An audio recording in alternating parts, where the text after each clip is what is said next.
시대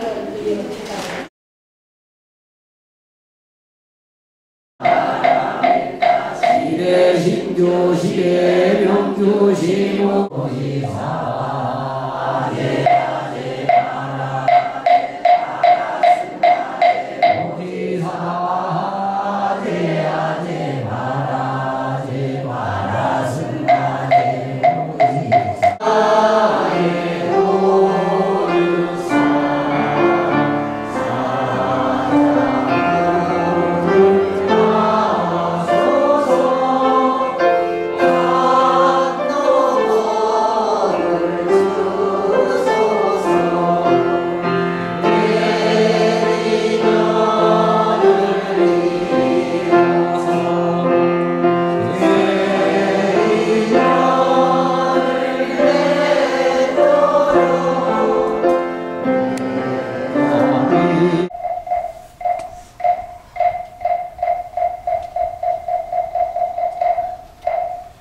자리에 앉아주시기 바랍니다. 어머니 앞서 잠시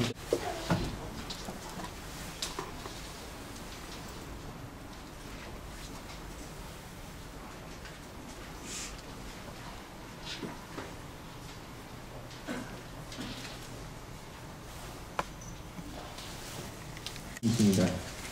스님께서는 1979년도에 해인사에서 출가득도하셨습니다. 격송사, 보감사, 봉인사, 성전함 등 제방선에서 수행 정진하였으며 서울대학교 이화여대, 보안공대, 경희대, 경희한의대 불교학생회의 지도법사를 역임하셨습니다. 동국대학교에서 불교학 철학박사 학위를 받으셨으며 현재 서울 마하보리사의 주지로 주석하고 계십니다. 불자 여러분들께서는 모두 큰 박수로 스님을 환영해 주시기 바랍니다.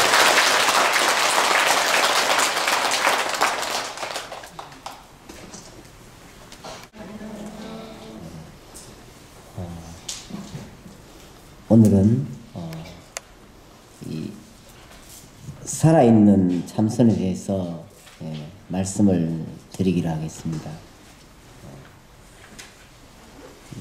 여러분들은 보통 참선이다 이렇게 말하면 앉아있는 걸 생각하기가 쉽습니다.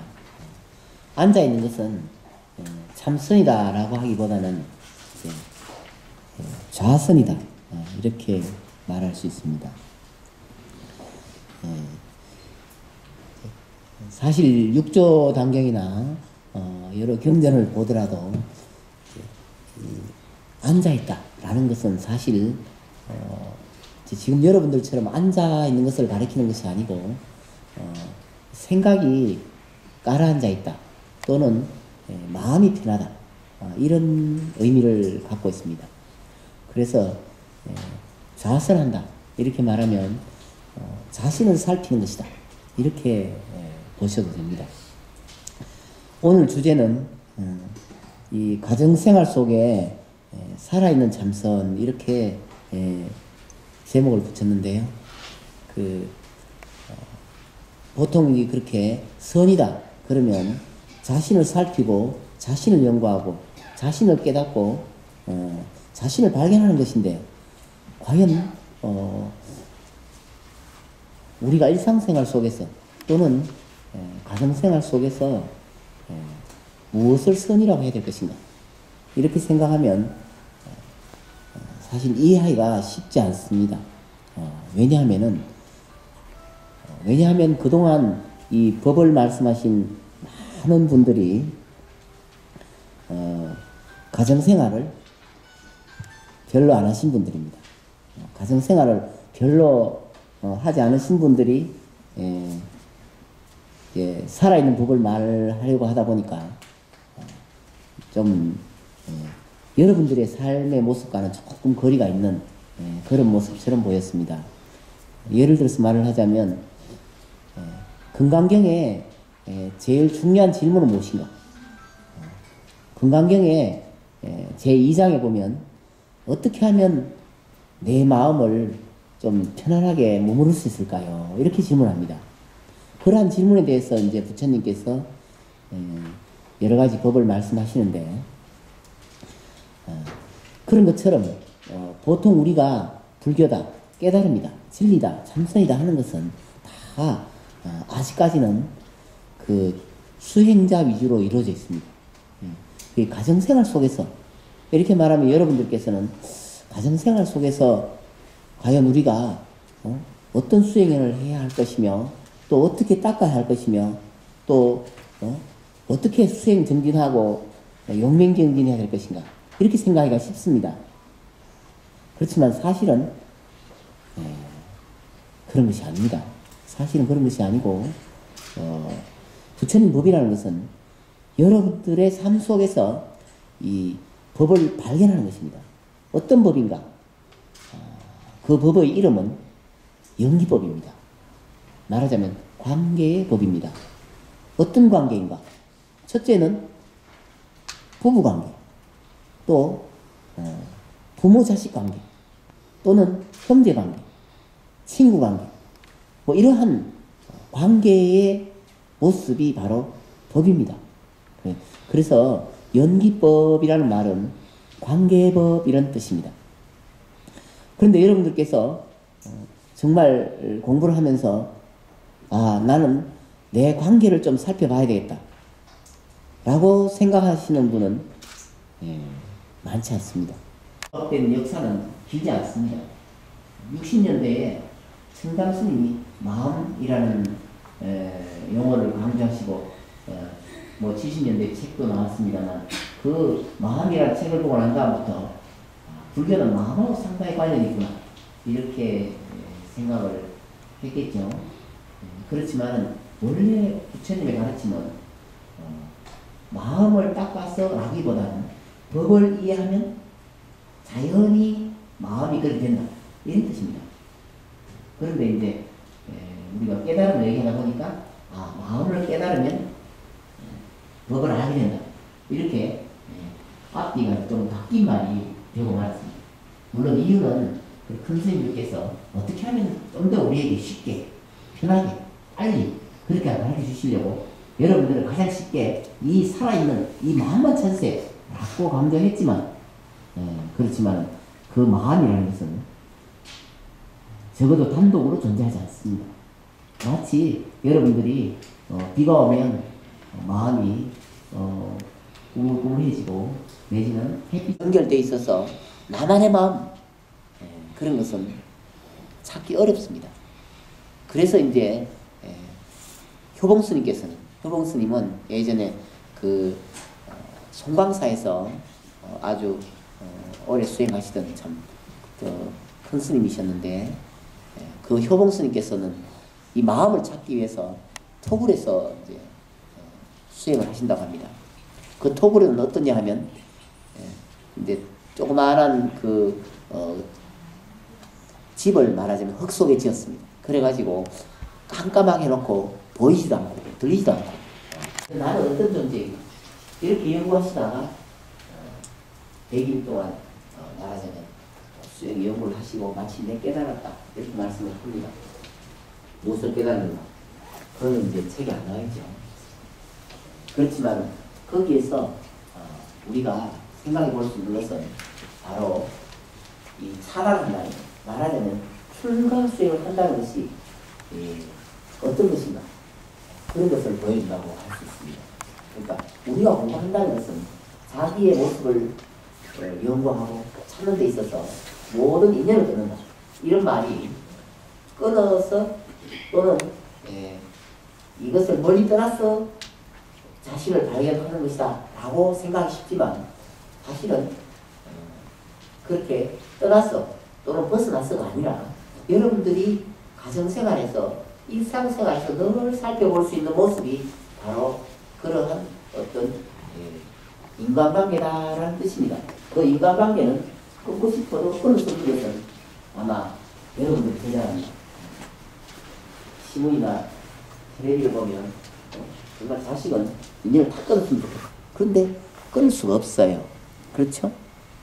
그뿐만 아니라 정말 그 두 번 다시 만나고 싶지 않은 사람도 우리는 만날 수밖에 없고 또 같이 보고 살 수밖에 없는 이러한 것이 우리의 인생입니다. 그래서 참선이라는 것은 바로 이렇게 자신과 어떤 이 세계와의 어떤 관계성, 이런 관계성을 잘 살펴보고 연구하는 가운데서 이제 경전에서는 법을 깨닫는다 이렇게 말하고, 여러분들이 알아듣기 쉽게 말하자면 자신을 발견한다 이렇게 말할 수 있습니다. 나라는 것은 말하자면 어머니와 아버지의 관계 속에서 내가 태어났고, 나와 남편과의 관계에서 자식이 태어났고, 이렇게 우리는 다 관계로 이루어져 있습니다. 그래서 불교란 무엇인가 이렇게 말하면 한마디로 연기법이다 이렇게 말하는데, 연기라는 말은 옛날 말입니다. 옛날 말이고, 이제 요즘 말로 하자면 관계법이다 이렇게 표현할 수 있습니다. 어떤 관계인가? 어떤 관계인가 하는 것은 나라는 것이 말하자면 어머니와 아버지가 합쳐서 모인 하나의 복합적인 존재라는 것입니다. 그러면 개체적인 나는 있는가? 뭐 옛날 말로 하자면 죽고 태어나고 이런 하나의 변치 않는 개체. 우리는 언제나 복합적입니다. 복합적이기 때문에 여러분들의 존재는 자식이 태어날 때와 태어나지 않았을 때는 다릅니다. 마치 요즘 젊은 사람들은 결혼을 안 해서 철이 안 난다 이렇게 말도 하는데, 결혼할 때와 결혼하지 않을 때의 여러분의 존재는 또 다른 사람입니다. 말하자면 여러분들은 머물러 있는 하나의 존재가 아니라 그 수많은 변화의 모습이 수행된 것이 바로 나인데, 우리는 그렇게 생각하지 않기 때문에 나를 찾자, 나를 연구하자 이렇게 표현을 합니다. 그래서 참선이라는 것은 무엇인가? 그것을 한마디로 말하자면 바로 그러한 어떤 자신의 모습을 관계 속에서 발견한다, 또는 나의 모습이 그대로 관계다 라는 것을 발견하는 것이 참선이라고 말할 수 있습니다. 그래서 이제 오늘 첫 번째 들을 수 있는 예는 이제 제가 해인사에서 한 몇 년 전에 이제 수련회를 이렇게 하면서 강의한 적이 있습니다. 그때 어떤 거사님께서 질문을 했습니다. 저는 이제 우리 아들이 아버지가 해준 게 아무것도 없다 이런 말을 하는 것을 듣고 너무너무 기분이 나쁘고 속상해서 참 세상 살맛이 안 난다 이렇게 절에 왔다고 합니다. 그래서 제가 그 말을 들었을 때는 그 거사님께서 언제든지 한 가지 모습을 보고 한 가지 모습을 듣기 때문이다 이렇게 말씀을 드렸습니다. 그러니까 아버지가 해준 게 하나도 없다 라는 것은 아버지의 어떤 자식에 대한 역할이 마음에 별로 기록되어 있지 않다는 뜻입니다. 기록되어 있지 않다는 것은 스트레스가 별로 받지 않았다는 뜻입니다. 그렇기 때문에 아버지가 해준 게 아무것도 없다 이런 말을 들을 수 있는 사람은 참 드뭅니다. 우리는 다 보면 아버지가 어릴 적에 이렇게 뭐 가부장적이었다, 아버지는 이런 걸 너무 시켰다, 아버지는 이런 걸 좋아했다, 이런 걸 싫어했다, 이런 것이 마음에 많이 남아 있습니다. 그런데 아버지가 해준 게 아무것도 없다 이렇게 말하는 것은 정말 아버지가 내 얼굴을 아버지 얼굴을 보이지 않고 또 생색도 내지 않고 이 처자식을 위해서 죽도록 고생했다는 뜻입니다. 그러니 참 훌륭하신 분이죠. 그렇게 훌륭하신 분이니까 자식이 말하기를 아버지가 해준 게 뭐 있습니까? 이렇게 말할 수 있다는 것입니다. 이제 설명을 했는데 그 말을 듣고 이제 그 거사님께서는 너무 기분이 좋아졌어서 빨리 집에 가야 되겠다고 당장 집에 간 일이 있습니다. 그런 것처럼 우리는 세상을 한 가지 면을 보고 삽니다. 그런데 여러분들은 살다가 보면 자신의 마음속에 늘 내가 하고 싶은 말과 내가 별로 표현하고 싶지 않은 두 가지 마음이 항상 있다는 걸 알 수 있습니다. 그럼에도 불구하고 표현할 때는 하나밖에 표현하지 못합니다. 나는 이것을 좋아해 라고 말하는데 속으로는 꼭 그런 건 아니야. 이런 마음이 있습니다. 그래서 그러한 자신의 마음을 어떻게 잘 표현할 수 있는가, 이것이 바로 그 관계를 잘 이해할 수 있는 좋은 방법이 됩니다. 왜냐하면 우리는 나의 어떤 표현들이 내 옆에 사람들의 가슴에 다 특별한 나의 모습을 탁탁탁 이렇게 도장 찍어놓고 삽니다. 그것이 다른 사람에게 이득을 많이 줄 때는 내가 복을 많이 주는 것이고, 그것이 다른 사람의 가슴을 아프게 할 때는 내가 참 많은 그런 복덕을 감하는 것이다 라고 말할 수 있습니다. 근데 우리는 보통 때는 그런 걸 잘 모르기 때문에 굉장히 내가 정확하고 굉장히 내가 분명하고 나는 경고하는 사람이다 이런 생각해서 정확히 하려고 하는데 지나다 보면 후회하는 일이 많습니다. 왜냐하면 우리의 입이라는 것은 일관성 있게 한 가지 방향밖에 말하지 못하기 때문입니다. 그래서 부처님께서는 한 티끌 가운데 일체가 있다 이런 표현을 하시기도 했습니다. 일체가 있다는 것은 뭐냐면 내가 하고 싶은 말 말고 뒤에 다른 말도 있다는 것입니다. 그러니까 나이가 어릴 적에는 단순해서 아주 단순합니다. 여러분들이 만화 보면 흑백 만화 보는 것처럼 좋은 건 좋은 거고 나쁜 건 나쁩니다. 좋은 거 하고 싶은 건 하고 싶은 거고 싫은 건 싫습니다. 그렇지만 나이가 먹을수록 세상이 그렇지 않다는 걸 이해하겠죠. 좋은 것도 어떨 때는 못할 수밖에 없고 어떨 때는 하고 싶은 것도 못하고 하기 싫은 것도 해야 되고 이런 세상을 차츰차츰 이해하게 됩니다. 그럼으로써 나 자신의 존재가 딱 고정된 것이 아닙니다.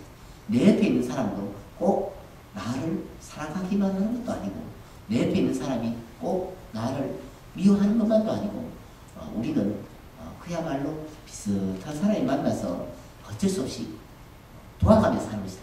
이런 것을 차츰차츰 이해할 수 있게 되죠. 그렇지만 기운이 넘칠 때는 그런 것이 이해가 잘 안 갑니다.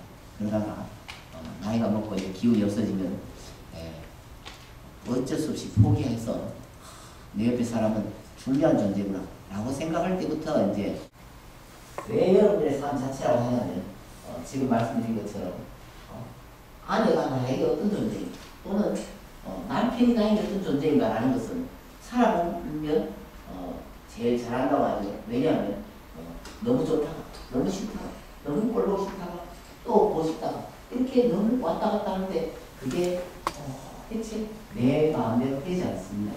그러면 내 마음은 왜 이런가? 라는 것을 여러분들이 깊이 생각할 수 있는 여유도 없고 또 생각한다고 해서 특별하게 일찍이 안 나기 때문에 다 포기하고 사는 거죠. 그렇지만 부처님 법은 바로 우리의 마음이 한 티끌 가운데 한 것이 있는 것처럼 우리의 마음속에 수많은 생각들이 들어있다 이렇게 말합니다. 그 수많은 생각들의 종류가 뭐냐? 그것은 뭐 이거 말할 수 없는데 딱 잘라서 말할 수 있는 것은 나는 남을 위하고 싶다 라고 말해도 또한 한 부분이며 나는 누가 밉다 라고 해도 한 부분이라는 것입니다. 그래서 우리가 공부한다는 것은 바로 그렇게 우리의 어떤 표현하는 것이 언제나 한 부분이라는 걸 알아서 여러분들이 나는 이런 말을 하는 것은 한 부분이다. 이것은 나의 전체가 아니다. 이런 것을 알아야 다른 사람의 말에 쉽게 넘어가지 않습니다. 말하자면 요즘도 무슨 사이비 교주 이런 것들도 있습니다만 우리는 다른 사람 하는 말에 굉장히 넘어가기가 쉽습니다. 그리고 듣기 좋은 말을 듣고 싶어 하는 경우도 많습니다. 그렇지만 세상은 그렇지 않다는 뜻입니다. 이 세상의 구조라는 것은 너무 보고 싶을 때는 큰 소리로 얄미워 죽겠다 라고 말할 수도 있고 또 오래간만에 만나서 편에 있는 말을 볼 수 있고 들을 수 있고 느낄 수 있어야 비로소 세상 살기가 쉬워집니다. 그리고 오해가 좀 적어집니다. 그런데 그런 것을 잘 모르고 그냥 뭐 예를 들어서 꽃을 사갖고 왔는데 꽃이 돈이냐 받느냐 이러면 억수로 기분이 나빠지기 시작합니다. 그것은 꽃을 사는 사람의 참 좋은 뜻도 있지만 하는 말을 하고 싶은데 그 말이 뒤에 나오는 뿐입니다. 앞에 있는 돈도 안 되고 밥도 안 되지만 돈은 보다 낫다. 이 말이 이제 빠졌을 뿐이죠. 그런데 우리가 앞에 말만 딱 들으면 갑자기 기분이 나빠지겠죠. 꽃이 괜히 샀다는 생각이 들 수도 있습니다. 그런 것처럼 우리의 표현 방식이 언제나 다양한 모습을 띠고 있는데 우리는 그런 것을 주의 깊게 생각을 하지 않습니다. 그리고 저 사람이 나를 미워한다고 생각하고 또 스스로도 다른 사람에게 오해받는 말을 무심코 하기가 쉽습니다. 이것이 이제 가장 큰 문제입니다. 공부하는 데 있어서 중요한 것은 자신의 마음과 자신의 말이 항상 일치할 수 없다는 사실을 이해할 필요가 있습니다. 옛날 사람들은 어떻게 표현했냐면 말이라는 것은 편안하다, 말은 껍데기다, 말은 중요하지 않다 이렇게 표현했겠죠. 그런데 사실은 말이 정말 중요합니다. 왜 중요하냐? 그것은 우리 마음에 조각조각이 드러나면서 다 말입니다. 옛날 사람들은 적어도 perfect TV CD만 해도 그렇습니다. 색깔이 중요하지 않다. 옷은 그냥 입으면 됩니다. 뭐 이런 게 많았지만 지금 여러분들 그렇지 않죠? 옷은 어지간하면 이 색깔이 이뻐야 되고 그 다음에 같은 값이면 좀 보기 좋게 입어야 되고 이것이 요즘 많은 사람들의 트렌드겠죠. 물론 그것은 칼라 TV 때문에 더 많은 영향을 받기도 하지만 신상의 세계가 칼라 세계입니다. 우리 세계는 칼라다 말이죠. 그렇기 때문에 어떻게 하면 내 옆에 사람을 행복하게 해줄 수 있는가? 그것은 변덕이 심하면 됩니다. 아침에 깔아요. 저녁에 노라면 저녁에 하얀 거 이러면 우리는 되게 재밌습니다. 마치 손자가 없을 때는 그냥 할아버지 할머니 둘이 가만히 있지만 손자가 와서 깡총깡총 뛰기만 해도 얼마나 꼬리가 좋은지 모릅니다. 그것처럼 변덕이 심한 사람은 아주 매력적입니다. 좀 피곤하겠죠. 현모양 저처럼 양 요즘 아 좋겠다. 변하면 좀 좋겠다. 이렇게 생각하시잖아요. 그래가지고 찬밥이든 뜨신 밥이든 그저 삼시세 때 된장하고 김치를 먹으면 되지. 이런 사람을 될 수 없습니다. 그렇죠? 그러니까 이 우리가 표현하는 사상과 그 내면이 이렇게 오류가 있습니다. 그걸 여러분들이 발견을 못하기 때문에 무엇이 나를 행복하게 하고 무엇이 나를 괴롭힙니다. 구분을 못해요. 물론 우리에게 살아있는 모습을 찾게 하고 살아있는 모습을 확인하게 하고자 과도를 말하고 깨달음을 말하는 것입니다.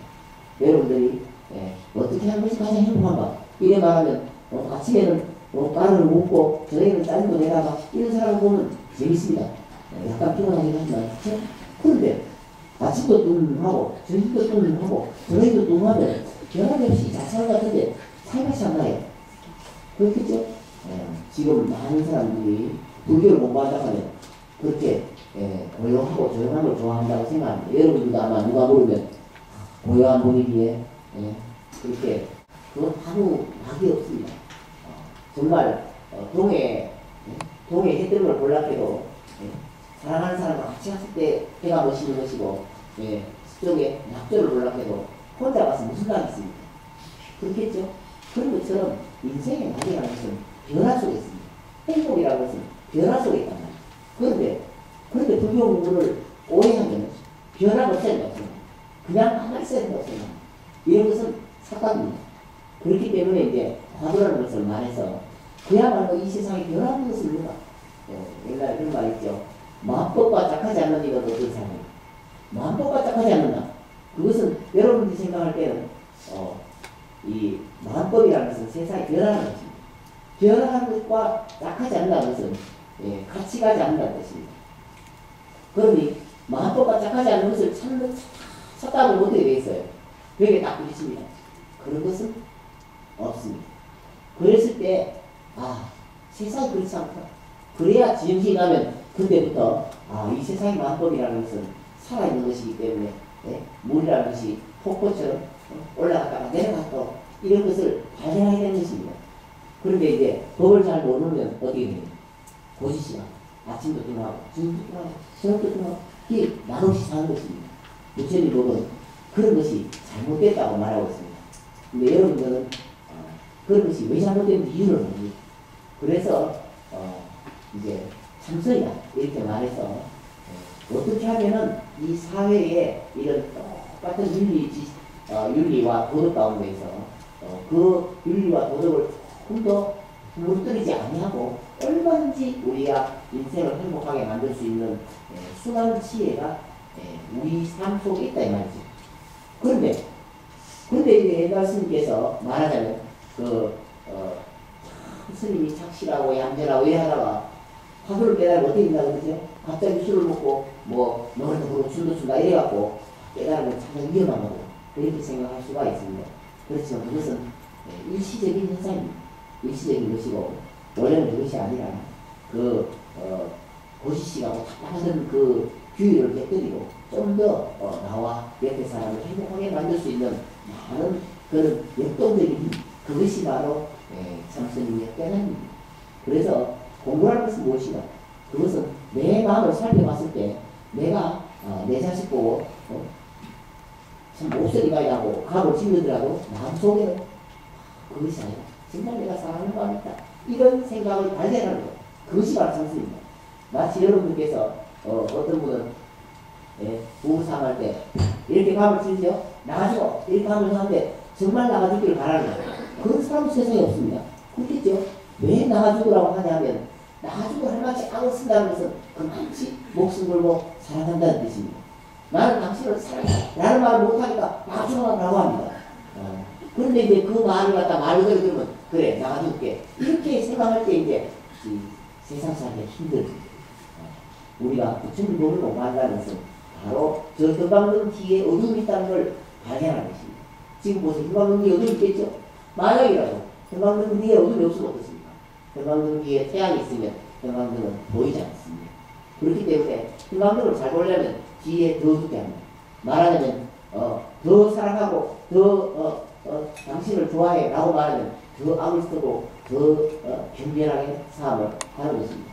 그래서 그런 것을 서로가 잘 이해해서 표현만 조금 부드럽게 하면 정말 참 내 남편과 내 부인만큼 귀중하고 소중한 사람이다. 이런 말인데 그 표현을 잘못해갖고 보통은 참 괴롭게 사는 사람이 많은 것이 아닙니다. 얼마나 많은지 모르는데 아마 99%가 그럴 것입니다. 그런데 그것은 일부러 그런 것이 아닙니다. 왜냐하면 우리의 언어 자체가 그렇게 생겼습니다. 여러분들이 공부해야 할 것은 이 말이 그렇게 생겼다는 것이고 우리의 존재가 그렇게 생겼다는 것이고 우리의 삶이 그렇다는 것입니다. 부처님께서 말씀하시는 깨달음이라는 것은 우리의 존재가 그렇게 하나의 모습이 아니라는 것을 발견하는 것입니다. 이렇게 용어를 쓰면 잘 이해하는데 그냥 나가주고 하는 말이 사랑한다는 말이라는 걸 이야기하는 것이다. 그래 말하면 그게 무슨 관계가 있나 이렇게 생각한단 말이에요. 그래서 말하기 어려우니까 옛날 스님들께서 여러분 깨달으세요. 참선하세요. 이렇게 말했단 말입니다. 참선이라는 것은 그렇게 멀리 있는 것이 아닙니다. 멀리 있는 것이 아니라 우리 가정생활 속에서의 어떤 대립적인 충돌할 수밖에 없는 거예요. 예를 들어서 말할 때 이 신혼부부가 딱 신혼여행 갔다 와서 방에 들어갔습니다. 우리가 생각할 때는 이제 두 사람이 이제 한 직장에 다녀서 신혼여행을 한 뭐 일주일 갔다 왔으니까 우리서 참 신혼방에 처음 들어갈 때 참 기분이 좋을 거야. 이렇게 생각할 가능성이 많겠죠. 정말 그렇겠습니까? 할 때는 우리의 보금자리하고 딱 소파에 앉아서 텔레비를 보고 싶어 하겠죠. 그렇지만 여성 입장에는 어떻게 써요? 결혼을 신혼여행 갔다 온 부인의 입장에서는 신혼방에 딱 들어가면 치울 것이 많구나 이런 생각이 든답니다. 그러니 치울 것이 많구나라고 생각하는 순간에 일거리입니다. 어떻게 하면 내 보금자리를 정말 멋있고 아름답고 이쁘게 만들까?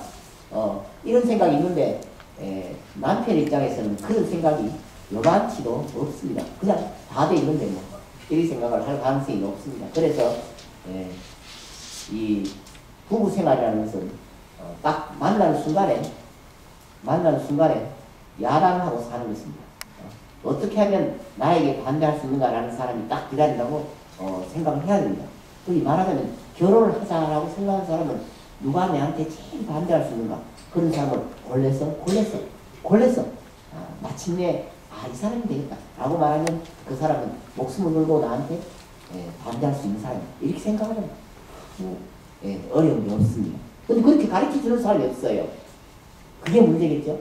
그냥 젊은 사람들이 참 좋아 우리는 사랑해 라는 말에 착각해가지고 여기 있는 많은 분들도 아마 20년을 죽도록 싸웠을 것입니다. 인상적인 일이 있겠죠. 그렇지만 부처님 법은 처음부터 우리 존재의 구조가 그렇지 않다는 걸 말하고 있습니다. 만약이라도 우리의 존재가 그렇게 사업을 하지 않고 두 개체가 만나서 잘 살 수 있다. 그러면 인간은 이 지구상에 살아가기 어렵습니다. 우리 이 지구는 지금도 여러분들이 밖에 나가면 춥고 힘들고 고생스러운 일이 많습니다. 밥 먹고 살기도 어렵고 돈은 왜 그래? 그런 분들은 밖에 나가면 보험회사 아마 힘쓸 겁니다. 또 이 부인한테 인정받는 사람은 직장에서 승진하기 쉽습니다. 왜냐하면 직장에 아무리 어려운 상사도 부인만큼 어려운 사람이 없거든요. 세상에 제일 어려운 사람이잖아요. 그 이유가 뭐냐면 아주 이 이불 속까지 속속들이 다 하니까 뭐 감출 수가 없잖아요. 그게 제일 무서운 사람이죠. 마찬가지로 그렇게 나의 모든 데에서 가장 반대할 수 있는 사람을 내가 항상 참 인간관계를 잘하고 산다는 참 거룩한 일입니다. 그래서 제가 항상 생각할 때 여기 지금 연세가 많으신 분들은 참 훌륭하신 분들입니다. 우리는 나이가 어린 사람들은 그냥 아무 다른 일 없이 오래 살았다는 거 하나만도 굉장히 존경스러워요. 왜냐하면 그만큼 가정생활이 쉽지 않다는 뜻입니다. 근데 이제 요즘 젊은 사람들이 잘 몰라가지고 나이만 먹으면 다냐고 그러는데 나이 먹으면 진짜 어렵습니다. 나이 먹고 병 안 들고 안 죽고 산다는 건 존경스러운 사실입니다. 그런 거 같아요. 그렇기 때문에 연세가 드신 분들은 그냥 존경해도 그게 다 고마운 일이고 복된 일입니다. 근데 그걸 몰라가지고 요즘 이 세상 사람들, 젊은 사람들은 참 어떻게 보면 직장 가기 어렵고 이게 부치하겠다 이렇게 말하는데 그 이유가 뭐냐? 얘네 보면 나이 먹은 사람은 첫째 존경을 못하니까 결혼도 못해요. 결혼 못한 사람들의 특징을 보면 나이 먹은 사람을 싫어한다 보시면 됩니다. 그건 가정교육의 문제가 있다는 것입니다. 물론 어른 일부러 그런 건 아니겠죠. 일부러 그런 건 아닌데 고의적으로 그런 건 아닌데 제가 말씀드린 거는 확률적으로 혼자 결혼을 잘 못하는 사람이다 하면은 내 마음속에 정서적으로 조금 이렇게 불안정성이 있다는 뜻입니다. 그래서 그걸 고칠 수 있는 방법은 무엇이냐? 고칠 수 있는 건 별로 어렵지 않습니다만 사실은 자기 자신의 마음속에 정서적 불안정을 찾아가지고 딱 고치면 바로 고쳐집니다. 그건 어렵지 않은데 문제는 그 자신의 어떤 문제를 찾는 것이 시간이 조금 걸립니다. 왜냐하면 자신의 당위성에 근거하고 살기 때문에 여러분들은 다 지금까지 어떻게 보면 노력하고 살아왔습니다. 그렇기 때문에 언제든지 내가 당연하고 내가 분명하고 내가 생각하라고 생각하기가 쉽습니다. 그렇기 때문에 그런 자신의 모습에서 어떤 부정화를 찾는다는 것은 쉽지 않습니다. 언제 부정화를 찾을 수 있는가? 벽에 부딪혔을 때 그때서는 비로소 내가 무슨 잘못이 있는가? 나에게 어떤 문제가 있나? 이렇게 생각할 때 부정화를 찾게 할 수 있습니다. 화두는 소위 절에서 말하는 화두라는 것은 여러분들에게 자신의 문제를 찾는 데 도움을 줍니다. 화두의 특징은 벽입니다. 벽이라는 것은 어떤 의미냐면 은산철벽이다 해서 여러분들이 화두를 딱 생각하는 순간에 무슨 말인지 모르겠다 라는 벽입니다. 벽에 딱 부딪혔을 때 많은 분들이 연구를 하겠죠. 그리고 참선이라고 부릅니다. 이 참선이 뭔가 다시 말씀을 드리자면 이 벽이 안 풀린 이유는 나한테 문제가 있다. 그 나한테 문제가 있다고 느끼는 그것이 바로 참선입니다.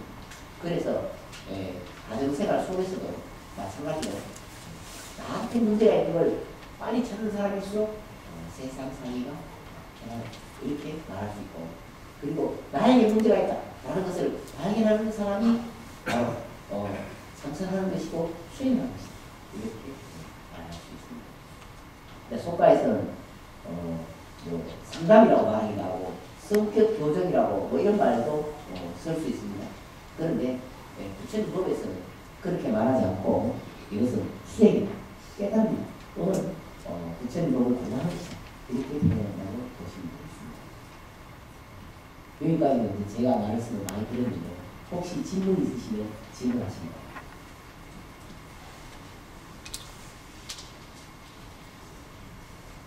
질문 있어요? 저요. 예. 마이크를 주세요. 근데 제가 그 이면에는 제가 더 답답한 거 있죠. 제 아들을 결혼을 시켜야 되는데 40살이 이제 올해 을미년이라 40살 더 와요.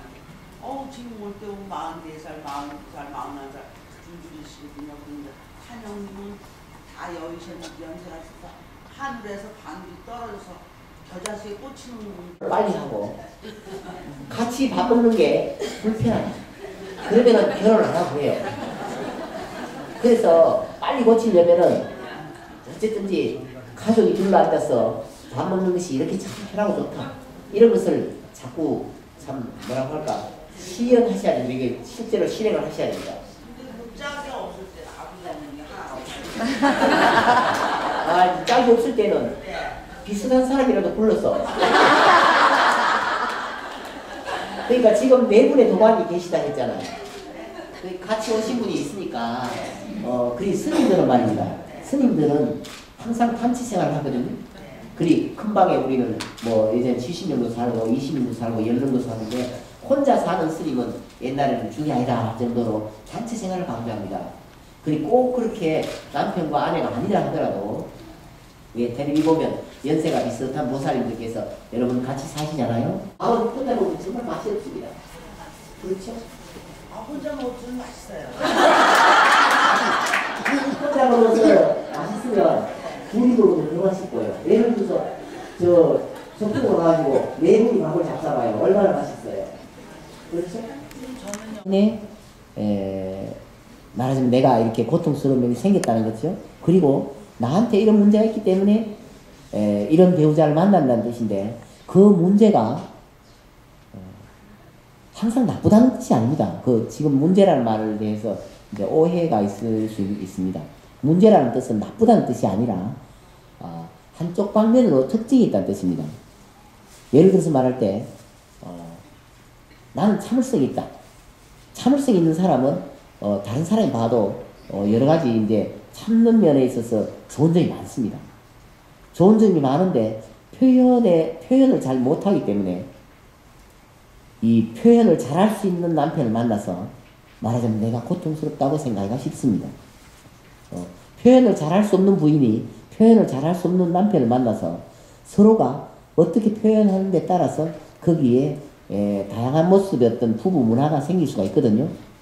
그런데 그 표현할 수 없는 스스로가 예를 들어서 말을 할 때 내가 뭘 잘 몰라서 표현할 수 없을 수도 있고 내가 저 사람을 정말 사랑해서 표현할 수 없을 수도 있고 또는 우리가 부부의 안녕을 위해서 표현하고 싶지만 참는 것도 있고 여러 가지 방법이 있거든요.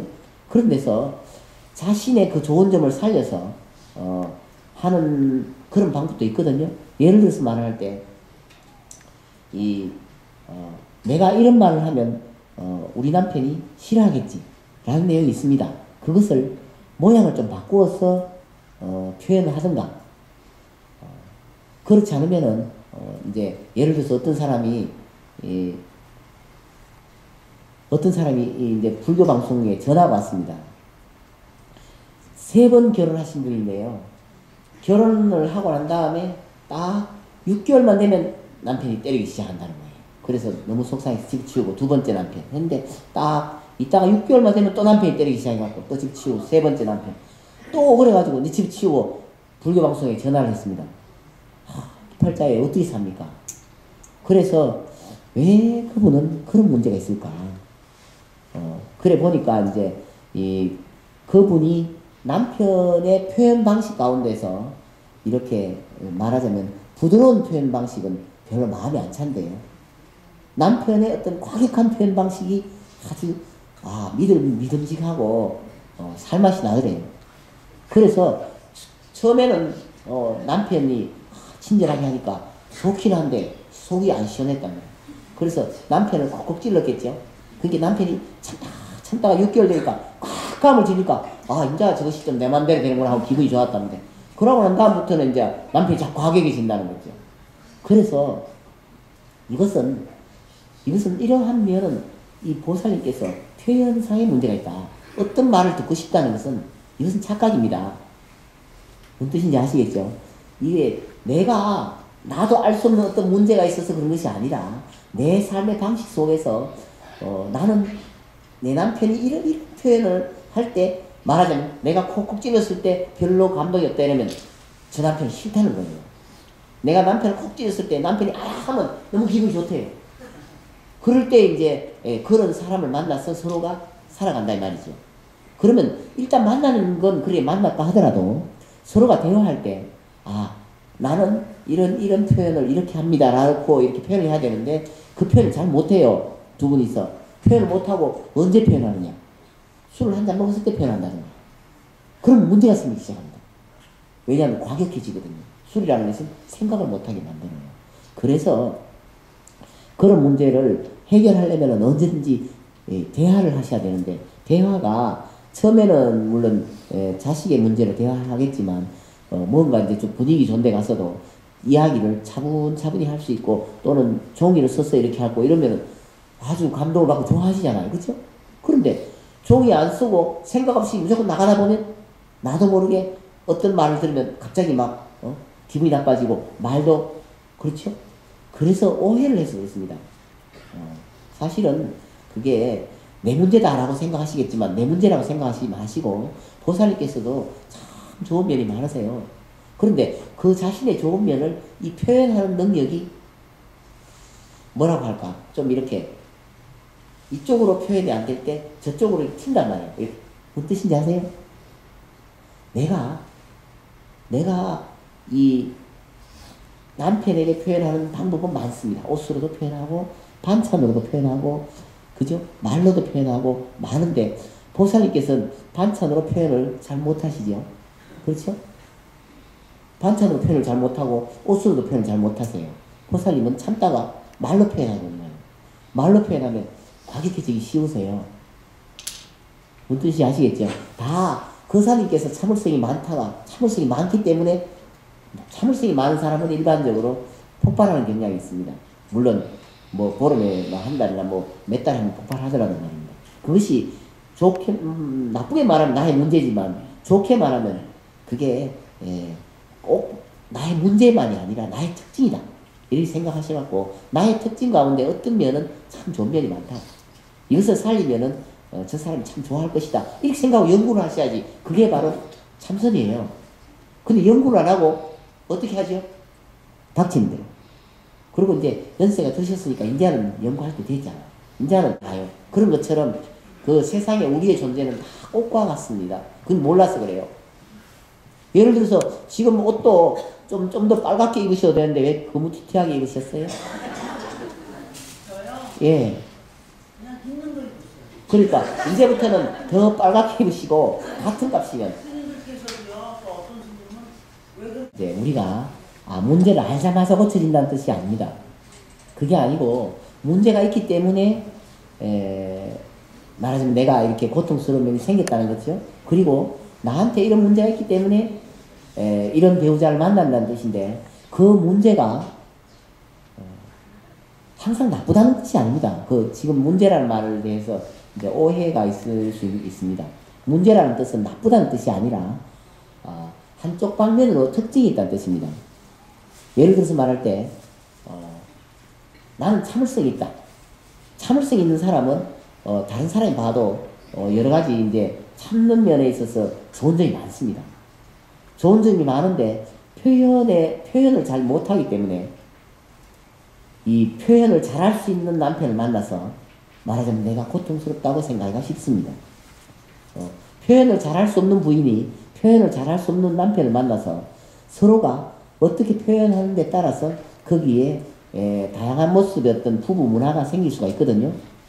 그런데 그 표현할 수 없는 스스로가 예를 들어서 말을 할 때 내가 뭘 잘 몰라서 표현할 수 없을 수도 있고, 내가 저 사람을 정말 사랑해서 표현할 수 없을 수도 있고, 또는 우리가 부부의 안녕을 위해서 표현하고 싶지만 참는 것도 있고 여러 가지 방법이 있거든요.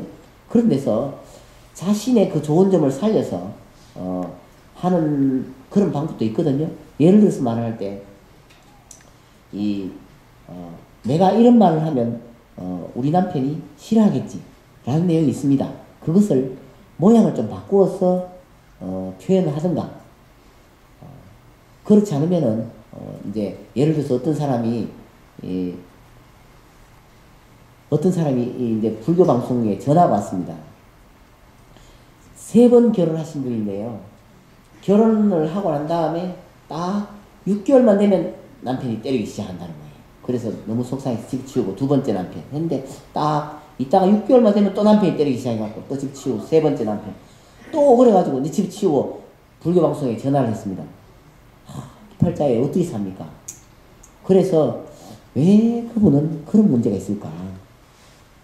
그래 보니까 이제 그분이 남편의 표현 방식 가운데서 이렇게 말하자면 부드러운 표현 방식은 별로 마음에 안 찬대요. 남편의 어떤 과격한 표현 방식이 아주 믿음직하고 살맛이 나더래요. 그래서 처음에는 남편이 친절하게 하니까 좋긴 한데 속이 안 시원했단 말이에요. 그래서 남편을 콕콕 찔렀겠죠. 그러니까 남편이 참다가 6개월 되니까 꽉감을 지니까 이제 저것이 좀 내 맘대로 되는구나 하고 기분이 좋았다는데 그러고 난 다음부터는 이제 남편이 자꾸 과격해진다는 거죠. 그래서 이것은 이러한 면은 이 보살님께서 표현상의 문제가 있다. 어떤 말을 듣고 싶다는 것은 이것은 착각입니다. 무슨 뜻인지 아시겠죠? 이게 나도 알 수 없는 어떤 문제가 있어서 그런 것이 아니라 내 삶의 방식 속에서 나는 내 남편이 이런 표현을 할 때 말하자면 내가 콕콕 찔렀을 때 별로 감동이 없다 이러면 저 남편이 싫다는 거예요. 내가 남편을 콕 찔렀을 때 남편이 하면 너무 기분이 좋대요. 그럴 때 이제 그런 사람을 만나서 서로가 살아간다 이 말이죠. 그러면 일단 만나는 건 그래 만났다 하더라도 서로가 대화할 때 나는 이런 표현을 이렇게 합니다 라고 이렇게 표현을 해야 되는데 그 표현을 잘 못해요. 두 분이서 표현을 못하고 언제 표현하느냐. 술을 한 잔 먹었을 때 표현한다는 거예요. 그럼 문제가 생기기 시작합니다. 왜냐하면 과격해지거든요. 술이라는 것은 생각을 못하게 만드는 거예요. 그래서 그런 문제를 해결하려면 언제든지 대화를 하셔야 되는데 대화가 처음에는 물론 자식의 문제로 대화를 하겠지만 뭔가 이제 좀 분위기 좋은 데 가서도 이야기를 차분차분히 할 수 있고 또는 종이를 써서 이렇게 하고 이러면 아주 감동을 받고 좋아하시잖아요. 그렇죠?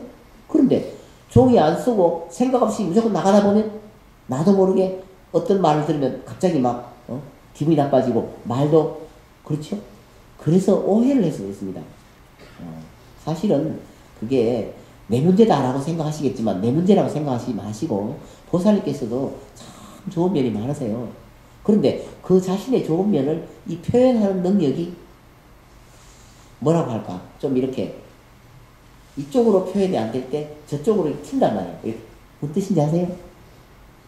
내가 이 남편에게 표현하는 방법은 많습니다. 옷으로도 표현하고 반찬으로도 표현하고 그죠? 말로도 표현하고 많은데 보살님께서는 반찬으로 표현을 잘 못하시죠? 그렇죠? 반찬으로 표현을 잘 못하고 옷으로도 표현을 잘 못하세요. 보살님은 참다가 말로 표현하는 거예요. 말로 표현하면 과격해지기 쉬우세요. 무슨 뜻인지 아시겠죠? 다 거사님께서 참을성이 많기 때문에 참을성이 많은 사람은 일반적으로 폭발하는 경향이 있습니다. 물론 뭐 보름에 한 달이나 뭐 몇 달에 한번 폭발하더라도 말입니다. 그것이 좋게 나쁘게 말하면 나의 문제지만 좋게 말하면 그게 꼭 나의 문제만이 아니라 나의 특징이다. 이렇게 생각하셔갖고 나의 특징 가운데 어떤 면은 참 좋은 면이 많다. 이것을 살리면은 저 사람이 참 좋아할 것이다. 이렇게 생각하고 연구를 하셔야지. 그게 바로 참선이에요. 근데 연구를 안 하고 어떻게 하죠? 닥치는 대로. 그리고 이제 연세가 드셨으니까 이제는 연구할 때 됐잖아. 이제는 과격하지 않아도 돼요. 제3자를 통해서, 뭐 아드님을 통해서, 따님을 통해서 표현을 하셔야 됩니다. 그래서 그걸 보니까 가슴이 썩지다가 너무너무 마음이 내가 안 좋았어요. 그랬는데도 그걸 내색을 못하고서는 아무 소리 안 하고 그런 적이 있었는데요. 지금도 계속 성당을 열심히 가는데 아들들도 이제 마지막 따라다니네요. 그래 이렇게 종교갖고 자꾸 분란이 생긴다는 소리를 제가 많이 듣고서는 아직 며느리한테 이 보살님께서 이 손을 보면 그 보는 거는 보살님 생각으로 보시잖아요. 예. 그것처럼 그 사람들이 성모 마리아를 본다 해도 그것은 성모 마리아를 보는 것이 아니라 성모 마리아를 보는 자신의 마음을 보는 거예요. 그런데 보살님께서 그런 설명을 못 하세요. 옛날에 국회의원이나 총리 하시던 그 고고진이라는 분의 아버지도 참 절에서 그 책도 내고 수행을 많이 하신 분입니다. 그런데 이런 논리를 말 못하세요. 그러니까 그 아버님 교회 갔잖아요. 그렇게 훌륭한 사람이 아버지였는데 어떻게 하겠어요? 쉽지 않습니다. 정말 어려워집니다. 그러니까 보살님께서 우선 편하시려면 그냥 놔두고 사실 수밖에 없고 포기하고 살 수밖에 없고 그래도 건강하게 사는 게 다행이잖아요. 네, 지금은 다 이제 옛날 결혼하고서부터 다 따로 살아요. 하는데 제가 이제 절에를 열심히 나가는 걸 알아야 아이들이 아니까는 항상 무슨 서로가 이 종교에 대해서는 말을 안 하고 기분 나쁘게 안. 보살님께서 이렇게 질문을 많이 하시고 그렇게 명인의 질문에 대해서 다 대답할 수만 있으면 뭐 BBS 불교방송 후원 전화가 있답니다. 그리고 060-800에 8,000번으로 기간의 진심을 전화해 주시라고 부탁드립니다. 오늘 여기까지 말씀드리겠습니다. 우리 자리에서 일어나시기 바랍니다. 오시야 온사 소가 우리 불사 우리